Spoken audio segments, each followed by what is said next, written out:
दोस्तों आज हम लोग बात करेंगे एनसीसी की जो ए, बी और सी सर्टिफिकेट होती है उसकी भारतीय सेना में सिपाही यानी कि ओआर और जेसीओस की जो भर्ती होती है उसमें और अधिकारी बनने के लिए जो छूट मिलती है उसके बारे में बात करेंगे। साथ ही साथ ये बात करेंगे कि एनसीसी सर्टिफिकेट से यूपीएससी की परीक्षा एवं एसएससी की परीक्षा में क्या छूट मिलती है।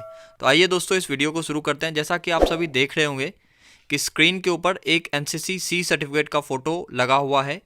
तो इस सी सर्टिफिकेट का कितनी अहमियत है उस बात को हम लोग इस वीडियो में जानेंगे। वीडियो शुरू करने से पहले आप सबों से अनुरोध है कि कृपया इस चैनल को सब्सक्राइब करें तथा बेल आइकॉन को दबाएं ताकि लेटेस्ट वीडियो की अपडेट आप तक जल्दी से जल्दी पहुंच सके।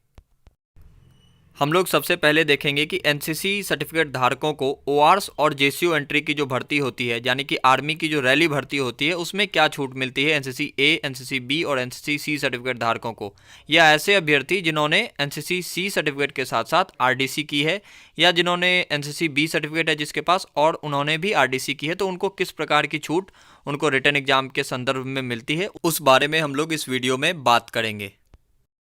भारतीय सेना की रैली भर्ती प्रक्रिया में अतिरिक्त बोनस अंकों का अनुदान एवं ग्रांट जो कि दिया जाता है एनसीसी सर्टिफिकेट धारकों को।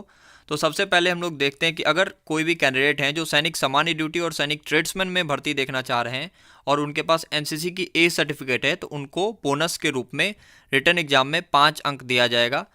ध्यान रहे दोस्तों कि सैनिक सामान्य ड्यूटी और सैनिक ट्रेड्समैन में जो एग्ज़ाम होता है वो 100 मार्क्स का होता है और मेरिट के लिए 100 मार्क्स फिजिकल के काउंट होते हैं। तो मेरिट जो टोटल बनता है वो 200 मार्क्स का बनता है। तो सैनिक सामान्य ड्यूटी और सैनिक ट्रेड्समैन में मेरिट बनाने की जो प्रक्रिया है वो है फिजिकल प्लस रिटन एग्जाम में जो आपने मार्क्स ऑब्टेन किए हैं उनको मिला के सैनिक सामान्य ड्यूटी और सैनिक ट्रेड्समैन का मेरिट बनता है। तो उसमें आपको 5 अंक अनुदान के रूप में दिए जाएंगे अगर आपके पास एनसीसी की ए सर्टिफिकेट है। वही अगर बात करें कि सैनिक क्लर्क, सैनिक नर्सिंग असिस्टेंट और सैनिक तकनीकी की, जिसका जो अधिकतम अंक है वो 200 है, यहाँ पर फिजिकल के मार्क्स काउंट नहीं किए जाते हैं, तो वहाँ पे भी अगर आपके पास एनसीसी की ए सर्टिफिकेट है तो आपको 5 अंक अनुदान के रूप में दिए जाएंगे रिटन एग्जाम के बाद। अगर आपको मेरिट में अच्छे नंबर लाने हैं तो उसमें आपको 5 अंक दिए जाएंगे अगर आपके पास एनसीसी की ए सर्टिफिकेट है।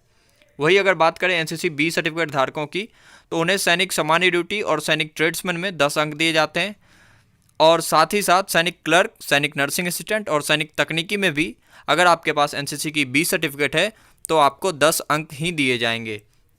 जबकि एनसीसी सी सर्टिफिकेट धारकों को सैनिक सामान्य ड्यूटी और सैनिक ट्रेड्समैन में किसी प्रकार की कोई परीक्षा नहीं देनी पड़ेगी, उन्हें लिखित परीक्षा से छूट होती है। वहीं अगर एनसीसी सी सर्टिफिकेट है आपके पास तो अगर सैनिक क्लर्क, सैनिक नर्सिंग असिस्टेंट और सैनिक तकनीकी में आप भर्ती देखते हैं तो आपको 15 अंक अनुदान के रूप में मिलेंगे मेरिट में। तो एनसीसी सी सर्टिफिकेट धारकों को सैनिक क्लर्क, सैनिक नर्सिंग असिस्टेंट और सैनिक तकनीकी में सिर्फ 15 मार्क्स के डिस्पेंसेशन यानी कि अनुदान मिलते हैं। तो आप लोग अगर एनसीसी सी सर्टिफिकेट धारक हैं तो तैयारी करनी पड़ेगी आप लोगों को रिटन एग्जाम की अगर सैनिक क्लर्क, सैनिक नर्सिंग असिस्टेंट और सैनिक तकनीकी की भर्ती देखना चाहते हैं। लेकिन ऐसे एनसीसी सी सर्टिफिकेट धारक जिन्होंने नई दिल्ली में गणतंत्र दिवस परेड में हिस्सा लिया यानी कि NCC C certificate with Republic Day camp या सी सर्टिफिकेट विथ आरडी, तो उनको किसी भी ट्रेड में भारतीय सेना की किसी भी जो ओआरस और जेसीओस की ट्रेड होती है उसमें आपको रिटन एग्जाम देने की जरूरत नहीं है।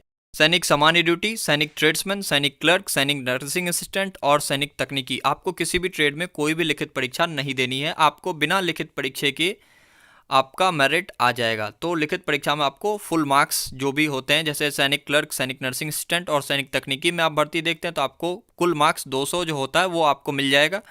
और अगर आप सैनिक ट्रेड्समैन और सैनिक जीडी में भर्ती देखते हैं तो आपको 100 मार्क्स मिल जाएगा।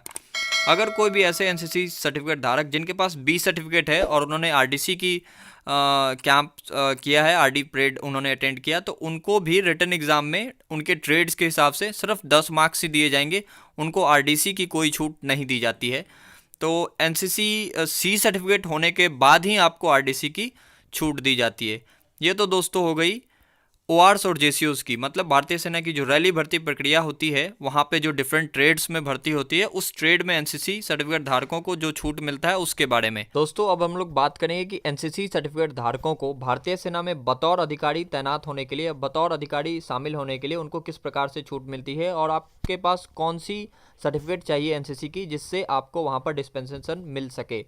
तो benefits of NCC in officers entry Indian army, भारतीय सेना में बतौर अधिकारी शामिल होने के लिए एनसीसी की जो एंट्री होती है, एनसीसी स्पेशल एंट्री होती है, उसके लिए एलिजिबिलिटी क्राइटेरिया क्या है और आपके पास कौन सी सर्टिफिकेट होनी चाहिए। तो सबसे पहले हम लोग देखेंगे दोस्तों कि एलिजिबिलिटी क्राइटेरिया क्या है। अगर एलिजिबिलिटी क्राइटेरिया की बात करें तो एनसीसी स्पेशल एंट्री में शामिल होने के लिए आपके पास एनसीसी की सी सर्टिफिकेट होनी चाहिए, जिसमें कि आपको मिनिमम बी ग्रेड होना चाहिए। अगर आप एनसीसी कैडेट हैं तो आपको पता होगा कि जो रिटन एग्ज़ाम होता है उसमें 3 ग्रेड होते हैं, ए, बी और सी। तो आपको सी सर्टिफिकेट में मिनिमम बी ग्रेड होना चाहिए, तो आप इसमें एनसीसी स्पेशल एंट्री में जा सकते हैं। साथ ही साथ एनसीसी सी सर्टिफिकेट के साथ ही साथ आपके पास graduation from any discipline with minimum 50% marks, यानी कि आप किसी भी विषय से स्नातक होने चाहिए और आपको मिनिमम 50% अंक आपके स्नातक में होने चाहिए। ग्रेजुएशन डिग्री में आपके मिनिमम 50% अंक होने चाहिए। साथ ही साथ एनसीसी सी सर्टिफिकेट में मिनिमम बी ग्रेड होने चाहिए, तो आप एनसीसी स्पेशल एंट्री में जा सकते हैं। एनसीसी स्पेशल एंट्री में आपको किसी प्रकार की कोई लिखित परीक्षा नहीं देनी होती है। आपको, अगर आपके पास एनसीसी की सी सर्टिफिकेट है और आप ग्रेजुएट हैं, तो आप बिना किसी लिखित परीक्षा के डायरेक्ट एसएसबी के लिए जा सकते हैं। आप अगर एप्लीकेशन फॉर्म डालते हैं joinindianarmy.nic.in पे, तो वहाँ पे आप अपना एप्लीकेशन फॉर्म सबमिट करेंगे, उसके बाद आपका डायरेक्ट कॉल लेटर आ जाएगा, आप एसएसबी के लिए डायरेक्ट जा सकते हैं। तो दोस्तों एनसीसी कैडेट्स के लिए बहुत बड़ी बात है कि बिना किसी रिटन एग्ज़ाम के लिए आप भारतीय सेना में बतौर अधिकारी शामिल हो सकते हैं। दोस्तों ये तो हो गई भारतीय सेना में मिलने वाली छूट बतौर अधिकारी और बतौर जेसीओज ओआर एंट्री में। अब हम लोग देखेंगे कि यूपीएससी की जो परीक्षाएं होती हैं उसमें किस प्रकार से छूट मिलती है और यूपीएससी की कौन सी परीक्षा में एनसीसी कैडेट्स को छूट मिलती है। इसके बाद हम लोग देखेंगे कि एसएससी की परीक्षा में क्या छूट मिलती है, और इसके बाद हम लोग देखेंगे कि एसएससी के अलावा जो डिफरेंट स्टेट में, जो स्टेट गवर्नमेंट की स्टेट पुलिस की जो भर्ती होती है, वहाँ पर एनसीसी कैडेट्स को क्या छूट मिलती है और आने वाले समय में क्या छूट मिल सकती है, इन सब बारे में हम लोग बात करेंगे। तो सबसे पहले देखते हैं कि यूपीएससी की जो परीक्षा होती है उसमें एनसीसी कैडेट्स को किस प्रकार से छूट मिलती है। दोस्तों आप लोगों को पता होगा कि सीएपीएफ एसी का जो एग्ज़ाम है, यानी कि असिस्टेंट कमांडेंट की जो भर्ती होती है, उसके लिए जो एग्ज़ाम होता है वो यूपीएससी कंडक्ट करती है उस एग्ज़ाम को। तो उस एग्ज़ाम में एनसीसी कैडेट्स को मिलने वाली छूट के बारे में हम लोग बात करेंगे। तो NCC A certificate holders will be given 2% of the marks, maximum marks of the examination as bonus marks. मतलब जो रिटन एग्ज़ाम होता है सीएपीएफ एसी का, उसका जो मैक्सिमम मार्क्स है उसके 2% मार्क्स एनसीसी ए सर्टिफिकेट धारकों को दिया जाता है। वही एनसीसी बी सर्टिफिकेट धारकों को मैक्सिमम मार्क्स का 3% बोनस अंक के रूप में दिया जाता है, जबकि NCC C certificate holder will be given 5% of the maximum marks of the examination as bonus marks, यानी कि एनसीसी सी सर्टिफिकेट धारकों को 5% बोनस मार्क्स के रूप में दिया जाता है। जितने मार्क्स का वो एग्ज़ाम होता है उसमें से 5% बोनस मार्क्स इनको मिलता है। तो ये दोस्तों बहुत बड़ी बात हो जाती है। अगर आप यूपीएससी की परीक्षाओं में देखते हैं, अगर आपको 5% अंक छूट के रूप में मिल जाता है तो आपका मेरिट में आने की संभावना बहुत ज़्यादा हो जाती है। तो ये जो रिसेंट में एसएससी और यूपीएससी ने जो कंडक्ट किया है कि यूनिफॉर्म जॉब में उन्होंने देना शुरू कर दिया कि एनसीसी सी सर्टिफिकेट धारकों को, किसी प्रकार से एनसीसी सर्टिफिकेट धारकों को कोई ना कोई छूट मिलनी चाहिए। तो इसके लिए होम मिनिस्ट्री ने सारे स्टेट गवर्नमेंट्स को भी ये प्रपोजल दिया है कि उनके यहाँ जो स्टेट गवर्नमेंट की भर्तियाँ होती है, स्टेट एसआई की भर्तियाँ होती है, स्टेट पुलिस कांस्टेबल की भर्तियाँ होती है, वहाँ पे भी एसएससी कैडेट्स को छूट दी जाए। अब दोस्तों हम लोग बात करेंगे कि एसएससी की परीक्षा, जैसे एसएससी सीपीओ और एसएससी जीडी, जो बहुत बड़ा जो जीडी के कैंडिडेट होते हैं, एसएससी जीडी में बहुत ज़्यादा कैंडिडेट अप्लाई करते हैं, वहाँ पे एनसीसी कैडेट्स को मिलने वाली छूट के बारे में बात करेंगे। 2018 में जो वैकेंसी आई थी उसमें ये छूट लागू नहीं होगी। अब जो आने वाली वैकेंसी है एसएससी जीडी की, उसमें आप इस छूट को देख सकते हैं, जबकि एसएससी सीपीओ की जो वैकेंसी रिसेंट में आई थी उसमें एनसीसी कैडेट्स को छूट दी गई थी। इसमें भी दोस्तों एनसीसी ए सर्टिफिकेट धारकों को 2% अंक बोनस के रूप में दिए जाएंगे मैक्सिमम मार्क्स का। वही एनसीसी बी सर्टिफिकेट धारकों को 3% दिए जाएंगे जो मैक्सिमम मार्क्स होगा। अगर एसएससी जीडी की बात करें तो वहाँ 100 मार्क्स का होता है, तो उसमें से 3 मार्क्स आपको बोनस के रूप में दिए जाएंगे अगर आपके पास एनसीसी की बी सर्टिफिकेट है। वही अगर आपके पास एनसीसी की सी सर्टिफिकेट है तो आपको 5 अंक बोनस के रूप में दिए जाएंगे एसएससी जीडी में।